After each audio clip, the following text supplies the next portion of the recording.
I'm Glenn Granddaddy G. Bruno. This is episode 35, and this is April 7th, the first week of National Poetry Month, and I want to pay tribute to a classic poet each week. Tonight I want to pay tribute to Henry Wadsworth Longfellow, the American poet and educator whose works include Paul Revere's Ride, the Song of Hiawatha, and Evangeline. He was born February 27, 1807, died March 24, 1882, and some quotes that have been attributed to him are very interesting quotes that we've all heard. The first one is, "Into each life some rain must fall."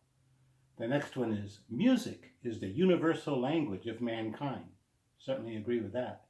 And the third one, "In character, in manner, in style, in all things, the supreme excellence is simplicity." So I'd like to read a poem from this book, Poems by Longfellow. This book was copyrighted in 1893, so it's 126 years old, is that right? By Frederick A. Stokes Company, which was 11 years after Longfellow's death, which I'm finding is a lot of the classic poets, most of their work has been published after their death. And I found a section in here called Earlier Poems that were written as Longfellow writes. These poems were written for the most part during my college life, and all of them before the age of 19. Some have found their way into schools and seem to be successful. Others lead a vagabond and precarious existence in the corners of newspapers, or have changed their names and run away to seek their fortunes beyond the sea.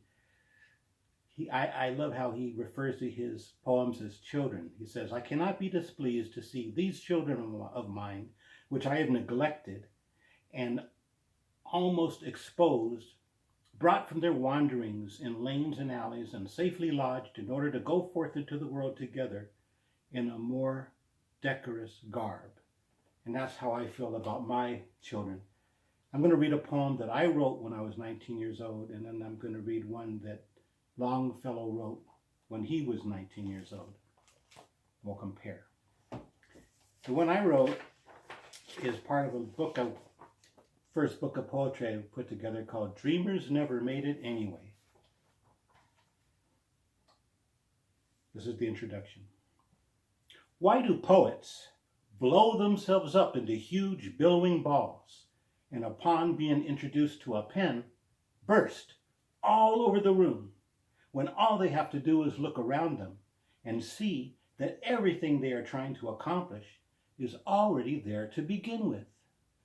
Why do poets try to put themselves into places where they think no one else but them can go, when all the while the shadows of a million faces are staring at him when he gets there?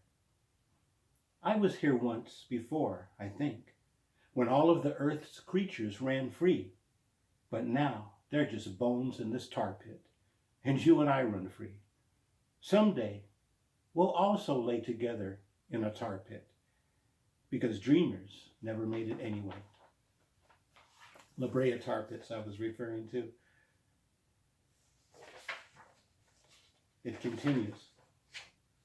Far beyond the reckless imaginings of a boy lost in the woods, beyond the stillness of a window no one is looking out of, beyond the theater of the absurd, where the moon and the sun perform daily, there is a stream within my mind which flows slowly. So slowly it is rarely ever noticed, even though there is a sign, a rotted wooden sign upon a jagged, splintered post, which I climbed and sat atop for very many years, instead of following its direction to the stream. Poetry is a land I visit from time to time to time. Whenever there is the need to empty out the sump which collects within my soul, to clean fresh my memory of the last days of summer and refill my dreams with the sweet night air, I travel far beyond the reckless imaginings of a boy lost in the woods, beyond the stillness of an empty window no face is looking out of, into the stream of thought that flows off of the side of my world, the hidden road 1 mile from the barn of my mind, with the rotted signpost pointing the way. The same signpost which, instead of following its direction, I climbed and sat atop for many years. Luckily, I fell off one day and discovered myself wet up to my earlobes after being thirsty for so very long, and I could not begin to wonder what went wrong when I saw that sign leading to water.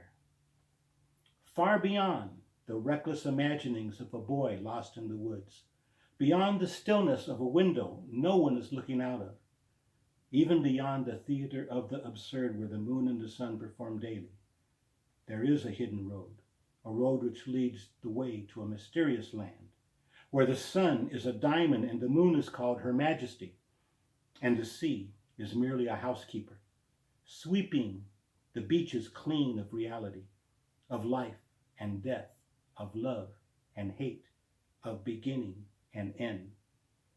Within my mind, about a mile in back of the barn of my memory, there is a signpost, wet with the sperm of creativity. It is splintered from neglect and lonely from being forgotten. Poetry is a land I visit from time to time to time. Not one of the hard, rugged mesa, but of the grassy, flowered plateau. And at this altitude, the birds and fishes of the world calm me with their complete tranquility and miraculous beauty. So much so that the trickling waterfall is rapid and raging with the thoughts and ideas that have existed in my mind since the beginning of reality. Poetry is a world that caresses my mind with serious lovemaking and gentle discussion, apart from the dull, drab dreariness of day and night, but likened to the mirror-edged reflections in the pool of your eyes. Poetry becomes mindless as it attempts to steal the heavens from the mouth and lungs of the sky, sinking into blue and green waters, searching for the blackened pages of the 12 volumes of time. Poetry is a universe filled with oceans and fires that, upon request, can transform anything through the power of nature into a microscopic vision of the purpose of life. Poetry is the sun, an abyss of remembrances that started an era of great enlightenment and wondrous glory, the kind by which mankind has never really experienced, felt, or wondered about, and more importantly, never really cared. Poetry is bullshit, said the poet, said the artist, said the man searching for better words than mere human language, words that are heard yet not understood, words that are silent, said with one's eyes, words that go in one ear and come out the other, words that haunt young wanderers' hollow minds, stimulating questions of what is real and what is not. Answer, bullshit poet, answer. Poetry is bullshit, said the poet, said the artist, said the man following after dreams and chasing away rainbows, following half-filled beginnings that have never ended, following sunlight through golden hair, following the path to inequity, which has been trodden over by 1,000 young seekers who found no truth.